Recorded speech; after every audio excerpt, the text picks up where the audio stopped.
Bueno, estamos recibiendo mensajes. Les agradezco a muchos, enganchados con lo que venimos diciendo, con los planteos de esta editorial.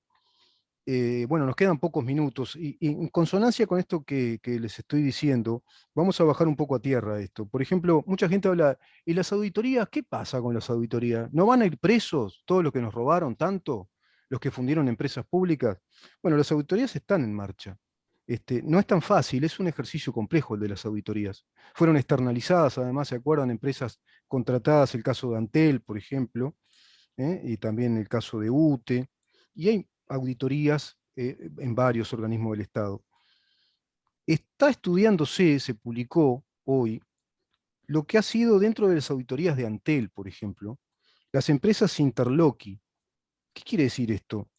Que se contrataron por años y años empresas que suministran servicios a Antel, burlando el mecanismo de la licitación pública y yendo por el mecanismo de excepción, que es la compra directa. Para la compra directa se hace una publicación y se pide que 3 empresas se presenten en el mercado para brindar sus condiciones, sus calidades de servicios. Y siempre eran las mismas. Eso está saliendo, por ejemplo, en estas auditorías. Pero imagínate lo difícil, lo técnicamente difícil que es probar si ahí hay delitos. Y bueno, se va probando que sí. Todo eso está en manos de la justicia. Va a ser oportuno en su momento, desde este programa, plantear como, digamos que como objetivo de análisis, qué hace la justicia una vez que estas auditorías pasan a la misma. Porque ahí está el dormitorio de las causas legales, ¿no? Ahí empiezan a dormir directamente las cosas, se empieza a enlentecer y a enfriar todo, porque esto queda en manos de la justicia, acordate, división de poderes. El Poder Legislativo puede investigar, las empresas públicas pueden investigar a través del ejercicio de las auditorías. Es más, es obligatorio que lo hagan. Pero si encuentran pruebas o muy fuertes indicios de que hay actos delictivos dentro de la administración, tienen que ir a la justicia penal. Y ahí están ya algunas auditorías. ¿Sabes otra cosa? En la LUC, en la Ley de Urgente Consideración, se, se redacta un instrumento, un instituto legal que evitaría este tipo de inconvenientes y de problemas o de mala praxis en la administración pública. Se evitaría. Y es uno de los artículos que quieren quitar en este referéndum. ¿Cuál es este instituto? Es el que dice que para prestar servicios a nuestras empresas públicas no se pueden cotizar servicios si no están dentro del padrón del rubro al que pertenecen esas empresas. ¿Qué quiere decir esto? Que tiene que existir un padrón, un registro, las empresas se tienen que registrar como empresas de qué rubro, gastronómico, no sé, papelería, servicios informáticos, tienen que estar en ese rubro. Y dentro de ese rubro es obligatorio que se vaya a un mecanismo de licitación pública para que presten sus servicios. Entonces, eso se evitaría. Porque ahora, ¿sabes cómo es? Es como si estuvieras en el viejo almacén de ramos generales. ¿Se acuerdan los que son más veteranos? El almacén de ramos generales, que hay de todo un poco en todos lados y agarrás de todo un poco. Y así funcionaba el Estado con el gobierno anterior durante 15 años. Algunos dirán, che, otra vez, y sí, el gobierno anterior. Y sí, tenés que fijarte en el gobierno anterior, porque no gobernó un periodo, 15 años gobernó, y con mayorías parlamentarias.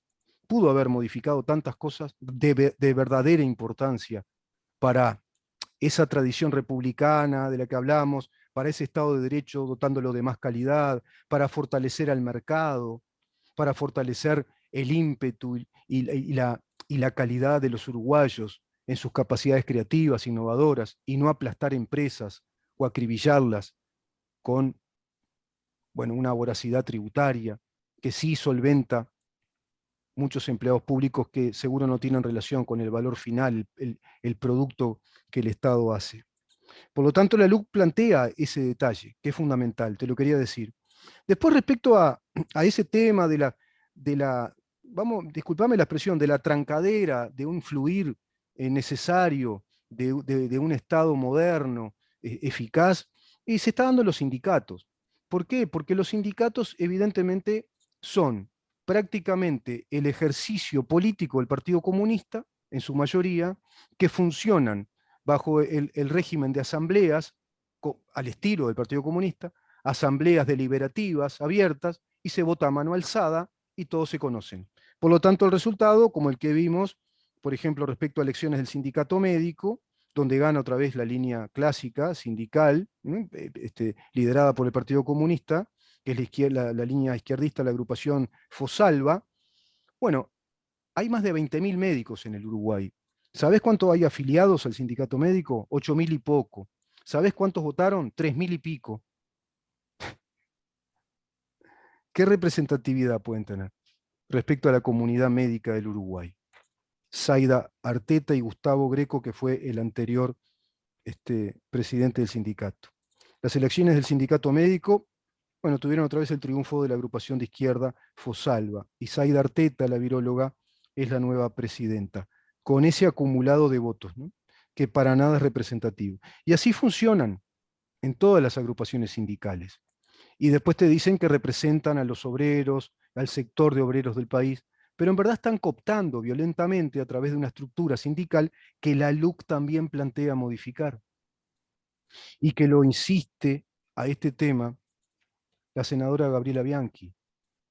Darle personería jurídica a los gremios, que exista el régimen del voto universal como existe en el país. Si nuestro país tiene como régimen electoral precisamente republicano, representativo, del voto universal secreto, ¿por qué votamos en secreto a nuestras autoridades nacionales, departamentales? ¿Por qué hay votos secretos en cualquier institución deportiva o educativa o empresa? ¿Y por qué no en el sindicato? ¿Por qué es una asamblea que parece que estuvieran en La Habana y a mano alzada? Evidentemente eso te va a correr gente y van a quedar los entrenados ideológicos militantes, entrenados deliberantes, que deliberan y deliberan estrategias del Partido Comunista para llevar adelante toda su política sindical, si están en el gobierno de una manera y si no están en el gobierno de otra manera. Por lo tanto, la gente que no forma parte de esa ideología y que seguramente muchos la repudian, se van, no integran la vida sindical. Entonces, la vida sindical del país está falseada, no es real, no está integrando a la mayoría de los que forman parte de un rubro de actividades.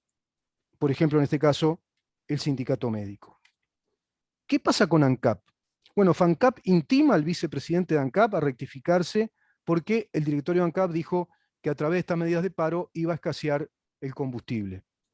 De hecho, acataron FANCAP lo que el directorio dijo porque rápidamente, muy vivillos, hicieron que los ocupantes de la tablada se retiraran. Y después salieron con un comunicado intimando al directorio de ANCAP a que desmintiera esa infame versión que dieron de que la medida sindical de FANCAP iba a provocar distorsiones en el suministro de energía. ¿Viste cómo se manejan? Imagínate de mandos medios hacia abajo, que en verdad de medios no tienen nada, son los mandos verdaderos, que te comienzan a hacer algo así como medidas de huelga difusas, tácitas, no prestan buenos servicios, generan distorsión en el servicio de las empresas públicas y generan, digamos que una mala imagen ante todos nosotros, ante los usuarios, los que necesitamos, los servicios de Antel, de UTE, de OCE. Y esas medidas distorsivas lo que pretenden es desestabilizar a un gobierno, porque la responsabilidad de ese mal servicio va a recaer por vía constitucional incluso y legal y estatutaria en la autoridad. Va a recaer en el director o el presidente del ente, de la empresa, que es la, digamos, la autoridad máxima de ese órgano. Así lo establece nuestra Constitución. La responsabilidad pública, la responsabilidad política y hasta jurídica va a recaer en el jerarca, en el director o el presidente. Y eso lo saben, ellos lo saben. Entonces hacen ese juego sucio, difuso, y plantean cada tanto tiempo una medida de fuerza que hacen pública. Pero cuando esa medida de fuerza se hizo pública, ya vienen trabajando en esa medida con mecanismos distorsivos y con argumentaciones que van cocinando en esas asambleas de debates, que son prácticamente, te repito, la estrategia del Partido Comunista en el Uruguay. Hay que poner, ahí hay que tomar realmente el toro por las guampas, ¿eh?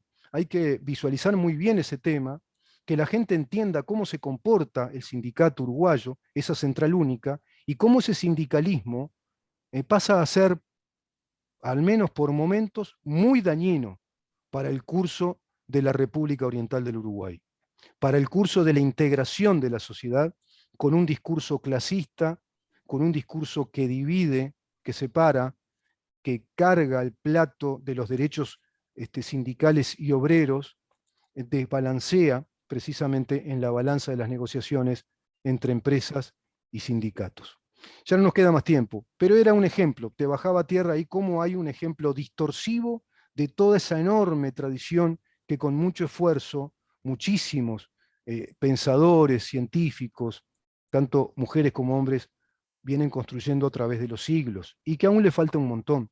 La economía de mercado, te repito, la república, división de poderes, el Estado de Derecho, la prensa libre, la libertad de expresión, la libertad de emprendimiento, la propiedad privada. Eso debemos todos los orientales cuidarlo y mucho. Me despido de ustedes, espero que tengan realmente un excelente fin de semana. Nos reencontramos el próximo lunes en Radio Nacional a partir de las 10 de la mañana. El propósito es el que, bueno, acabo de manifestarles. Seguir viendo, seguir investigando para saber en dónde estamos.